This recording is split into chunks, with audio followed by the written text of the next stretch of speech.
La méditation, qu'est-ce que c'est? La méditation, c'est un processus pour en venir à connaître notre esprit. Donc c'est un processus, qui va nous permettre de connaître notre esprit, à la fois dans sa dimension relative et quand on parle de l'esprit, justement, on va aussi parler à un niveau relatif aussi de tous les phénomènes qui se passent en nous, donc y compris les émotions, les sentiments et cetera. Donc c'est apprendre à connaître, à se familiariser avec ça. Et à un niveau plus absolu, la méditation, c'est en venir à connaître la nature de notre esprit, hein. Cette nature lumineuse, claire, libre, au-delà des concepts, au-delà de la dualité, c'est ce qu'on appelle notre véritable nature, ou dans le bouddhisme, notre nature de Bouddha, hein, qu'on dit être semblable au ciel, c'est-à-dire illimité, qui n'a ni début ni fin. On peut appeler ça notre dimension divine si on veut. En tout cas, cette dimension, elle existe, elle est là, elle est au cœur de notre être. C'est notre vraie nature. Et le but ultime de la méditation, c'est de se reconnecter et d'être de plus en plus en lien avec les qualités de cette nature, hein. Toutes les qualités de paix, de liberté, de sagesse, de compassion, hein. Donc, le but ultime de la méditation, c'est vraiment ça. Mais à un niveau relatif, déjà, la méditation, c'est aussi un processus qui va nous permettre de nous connaître et de nous familiariser avec notre aspect relatif, hein, avec notre aspect très humain, très basique, nos défauts, nos qualités, nos peurs, nos faiblesses, nos limites, nos blessures, nos émotions, tout ça, hein. Donc ça a vraiment ces deux aspects, la méditation. Donc ici, dans ce stage, bien sûr, on va mettre l'accent plus sur le deuxième aspect, hein, sur l'aspect relatif. Ici, on va vraiment travailler sur cet aspect relatif de nous-mêmes, parce que la réalité, c'est que ça va être très dur d'être de plus en plus connecté à la nature de notre esprit si déjà on n'a pas fait un travail un petit peu d'élagage, de libération de tous les gros morceaux, hein, qui sont en nous, et tout notre bagage émotionnel. Ok, ça va un peu nous tirer vers le bas si on essaie d'aller vers le haut. Ça va nous plomber. Donc ici, ce week-end, c'est vraiment sur cet aspect-là qu'on va mettre l'accent, hein, dans la méditation. Euh, alors, les instructions de méditation, vous pouvez les retrouver dans le livre tibétain de la vie et de la mort. Au chapitre 5, il y a vraiment une section très complète sur la méditation.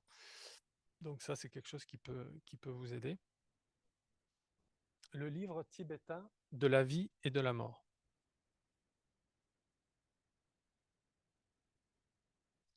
Alors, dans la méditation, juste pour reprendre les bases, euh, deux éléments sont importants, la posture du corps, la posture de l'esprit. La posture du corps, dans notre tradition, c'est une posture où on va être très à l'aise, très naturel, très simple. On dit parfois, euh, on, on est comme une montagne, vous voyez, à la fois très naturel et en même temps très stable. Et le point clé de cette méditation, les points clés de cette posture, c'est avoir le dos droit et d'être détendu. Ok. Donc ça, c'est pour la posture. Je reviendrai peut-être sur des éléments un petit peu, quelques détails, mais dans l'ensemble, vous me semblez tous très bien assis. C'est vrai qu'il y a cette idée, ce qui peut nous aider, de pouvoir amener les genoux au sol, parce que ça nous aide à basculer le bassin et du coup, le dos va être droit naturellement. Si on n'a pas les genoux au sol, les genoux comme ça, c'est sûr que on est un peu comme ça et que pour avoir le dos droit, on va toujours être un peu en tension. Donc éventuellement, si vous ne touchez pas le sol, vous pouvez mettre des petits coussins sous vos genoux et ça va au moins vous permettre de ne pas avoir de tension. Mais l'idéal, c'est vraiment d'amener les genoux au sol.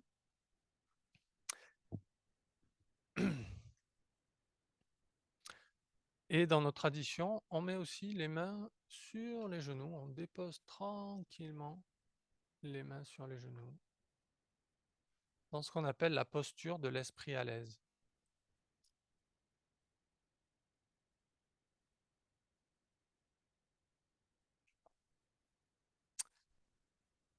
Et ensuite, pour l'esprit, qui est quand même le plus important,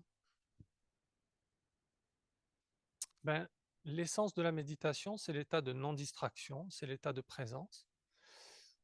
Donc en fait, la méditation, c'est un processus au début où on va développer notre présence, apprendre à demeurer plus présent,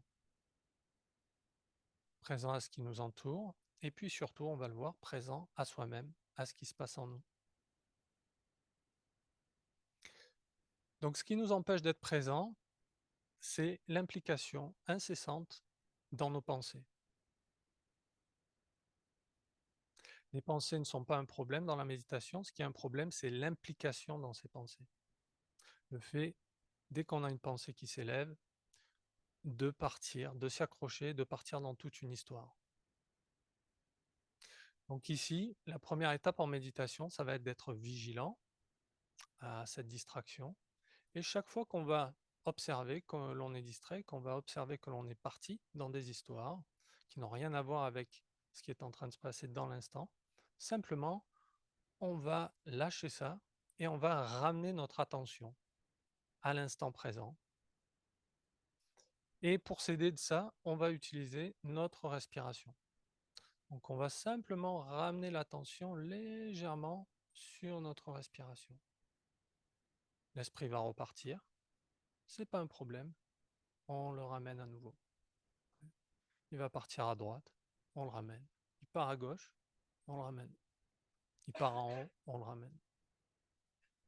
Il part en bas, on le ramène.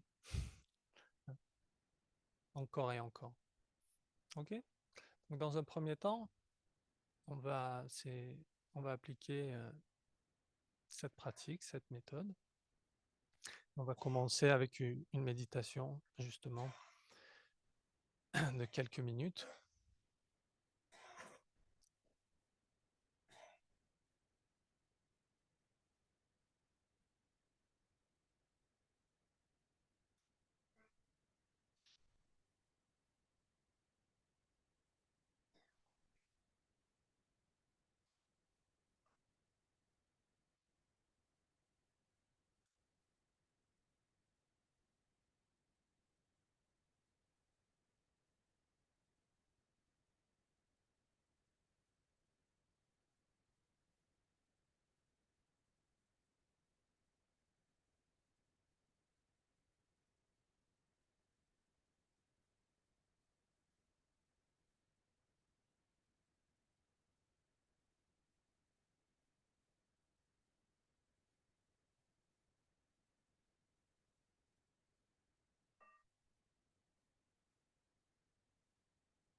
Donc, quand on commence une pratique, une des premières choses que l'on peut faire, c'est déjà revenir à notre corps. ramener une attention à notre corps, à nos sensations.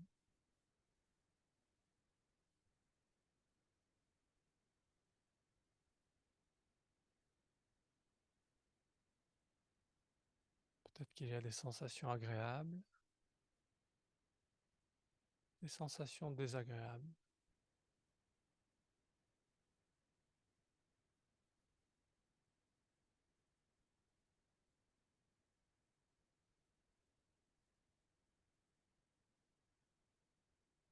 Et ici, on ne va pas essayer de changer ou de modifier quoi que ce soit.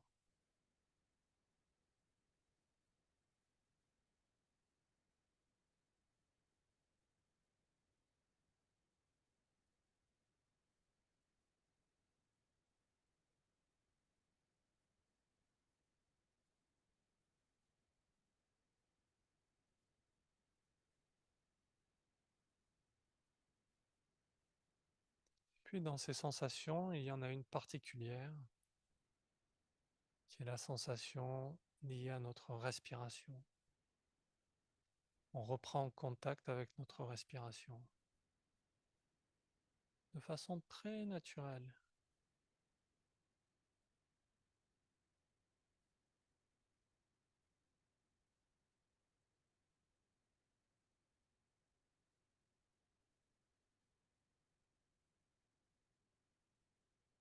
Simplement conscient que l'on inspire, simplement conscient que l'on expire.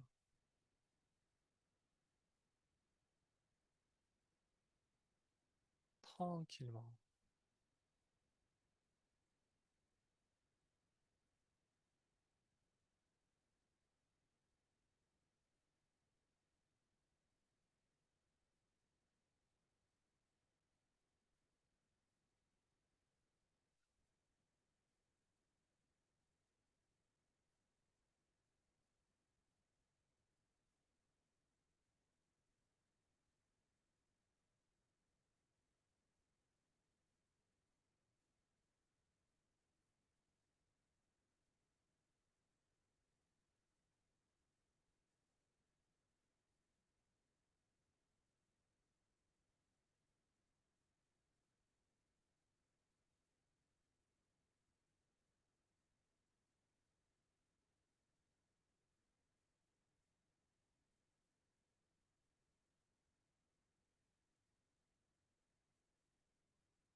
Si on s'aperçoit qu'on est parti dans nos pensées, c'est pas un problème.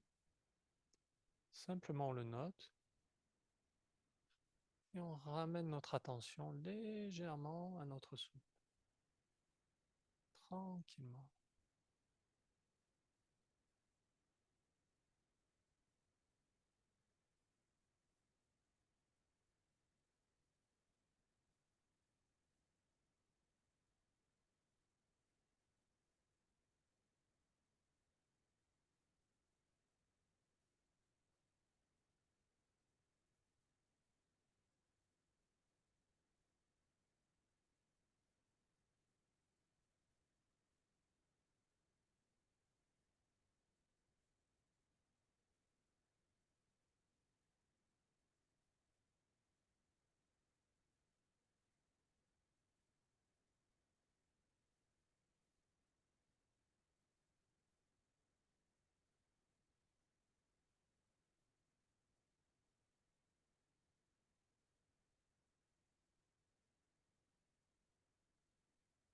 Si notre esprit part plusieurs fois, on le ramène plusieurs fois, tranquillement.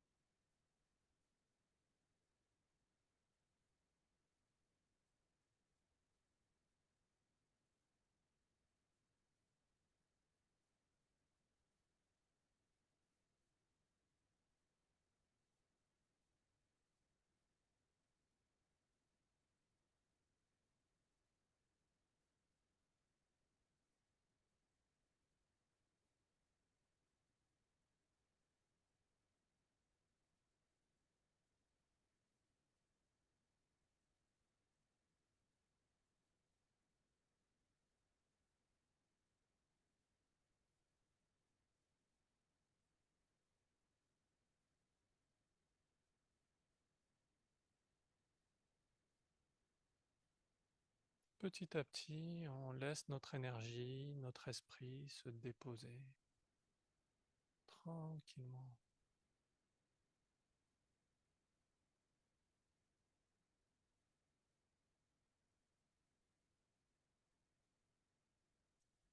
De même que l'eau, si on ne l'agite pas, s'éclaircit. L'esprit, si on ne le manipule pas, si on ne l'agite pas, retrouve sa paix, sa clarté naturelle.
Alors c'est sûr que dans la méditation, il y a un petit danger, surtout quand on ferme les yeux,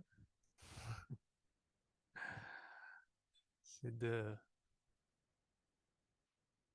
s'endormir, s'assoupir. Bon, c'est pas très grave, hein. Là, on arrive, on se détend aussi, c'est important de se détendre. Alors c'est vrai que dans notre tradition, on médite avec les yeux ouverts, hein, ce qui permet normalement de ne pas s'endormir. Euh, donc on médite avec les yeux ouverts. Il y a plusieurs raisons à ça. Je vais pas trop rentrer dans des explications maintenant, mais en l'occurrence, voilà, ça aide à pas s'endormir, pas s'assoupir. La méditation, c'est vraiment un état d'équilibre dans lequel on est à la fois détendu, mais à la fois complètement présent et conscient. Oui. Et c'est ça qui n'est pas évident, hein, parce que nous, on est toujours habitué à, si on est très conscient, ben, forcément, on est un petit peu agité, un petit peu sur le qui-vive et tout ça. Si on est détendu, on relâche tout, on s'endort. Et la méditation, c'est vraiment nous apprendre cette présence, la qualité de la présence, qui est à la fois en fait calme et détendue, et en même temps complètement consciente et présente. Hein, on peut tout noter, on peut tout voir, tout entendre, tout noter, voir tout ce qui se passe en nous, etc. Hein, il y a vraiment une grande clarté.